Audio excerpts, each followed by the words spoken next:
बिस्मिल्लाहिर्रहमानिर्रहीम। अस्सलाम वालेकुम नाजरीन। हकीम मोहम्मद जहांगीर आपको अपने चैनल हर्बल टिप्स से खुश आमदीद कहता है। नाजरीन, सर्दी स्टार्ट हो रही है और सर्दी के इब्तदा में जो मसाइल आते हैं सामने, उनके लिए कुछ आपके खिदमत में पेश करने जा रहा हूँ। जैसे कि बच्चों में जैसे ही ठंडी हवा चली, ठंड हुई तो बच्चे छींके मारने लगते हैं, नोज़ बहने लगती है। बड़ों में भी यही मसाइल आते हैं कि जिनकी क़ुव्वत मुदाफ़ियत अच्छी नहीं होती तो उन्हें बहुत ज़्यादा छींकें आती हैं, आँखों से नाक से पानी बहता है। फिर बाद लोगों को गले में ख़राश होकर वो खांसी शुरू हो जाती है और यूँ एक नज़ला ज़ुकाम और फ्लू स्टार्ट हो जाता है। और मोस्टली इसके लिए एंटीबायोटिक्स फ़ौरन लिख दिए जाते हैं।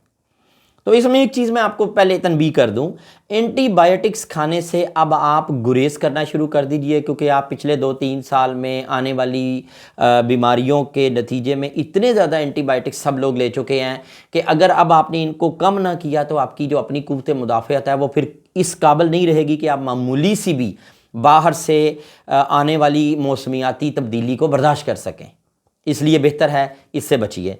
और इस सारी कैफियत से बचने और इससे बाहर निकलने का सलूशन, आसान सादा मगर थोड़ा सा सब्र के साथ करने वाला सलूशन, ये मैं आपकी खिदमत में पेश कर रहा हूँ। आप रेमेडी नोट कीजिए। नाजरीन, 10 ग्राम मुलट्ठी, 10 ग्राम गुले बनफशा, 10 ग्राम ज़ूफ़ा, 4 दाने उनाब और पिसा हुआ जो सादा अदरक होता है, सूंठ नहीं, क्रश किया हुआ, कद्दूकश किया हुआ अदरक जो आपने लेना है, ताज़ा अदरक, वो तकरीबन 1 टीस्पून, फुल टीस्पून। इसको आप डालेंगे इन तमाम चीज़ों को 3 कप पानी में, हल्की आंच पर इसको पकाएंगे, ढककर पकाएंगे। और जब ये तकरीबन 1 कप रह जाए आप इसको पुन लें और इसमें पुराना गुड़ डाल लें। चीनी और शहद नहीं डालनी, पुराना गुड़ डालें जो बिल्कुल काला स्याह गुड़ हो, डालें, अच्छा मीठा करें। ये जो शानदार, बड़े दिन में 3 मरतबा ले सकते हैं 1-1 कप। बच्चों को आप तकरीबन कप का तीसरा हिस्सा दे सकते हैं। इवन 3-4 माह के बच्चे को आप इसके 2-2 चम्मच दे सकते हैं। 1 नंबर 2, इसके साथ आ जाते हैं हम, बाज़ लोगों को फ्लू नहीं होता, छींकें बहुत ज़्यादा आती हैं, छींकें आती रहती हैं, जैसे जैसे हवा ठंडी लगती है, जैसे जैसे मौसम चेंज होता है उन्हें छींकें आती हैं। इसके लिए मैं बता रहा हूँ आपको एक बड़ा सादा सा बिल्कुल इसी कैबे के साथ एक चीज़ ऐड कर रहा हूँ कि आपने पहाड़ी पुदीना लेना है। ये जो बाज़ार में पुदीना आ रहा है ये नहीं लेना। पंसार स्टोर पे जाएं, उसको कहें भाई अगर है तो पहाड़ी पुदीना दो, देसी पुदीना हमें खुश्क किया हुआ हरगिज़ नहीं चाहिए। पहाड़ी पुदीना ले लें आप, तकरीबन 100 ग्राम साफ़ किया हुआ, उसमें से कंकर पत्थर बोटी डंडियाँ निकाल दें, साफ़ किया हुआ 100 ग्राम पुदीना ले लें, 100 ग्राम अजवाइन ले लें, दोनों को ला के साफ़ करके रख लें।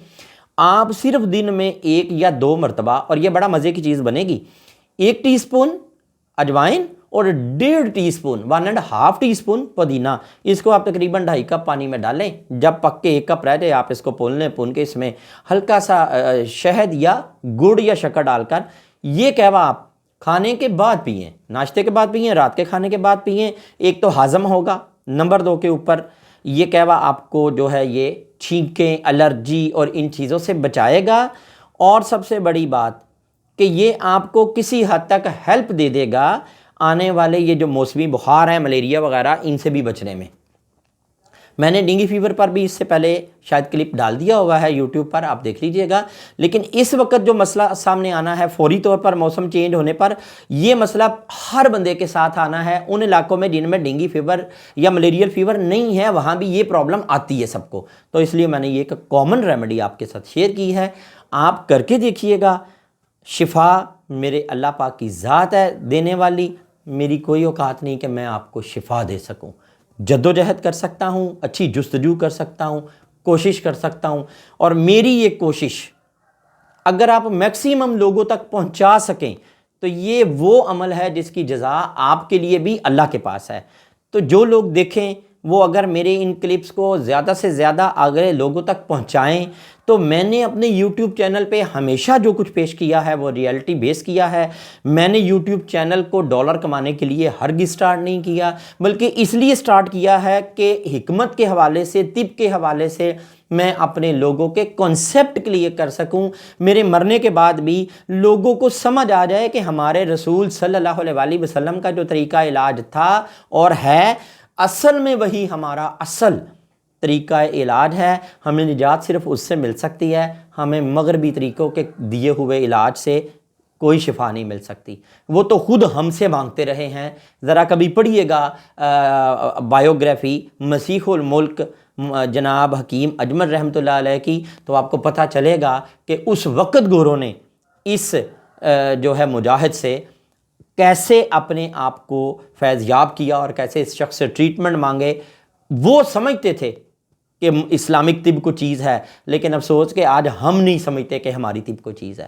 اللہ تعالی ہمیں درست سمجھنے, سوچنے اور اپنے محبوب کے طریقے پر عمل کرنے کی توفیق عطا فرمائے. اللہ حافظ.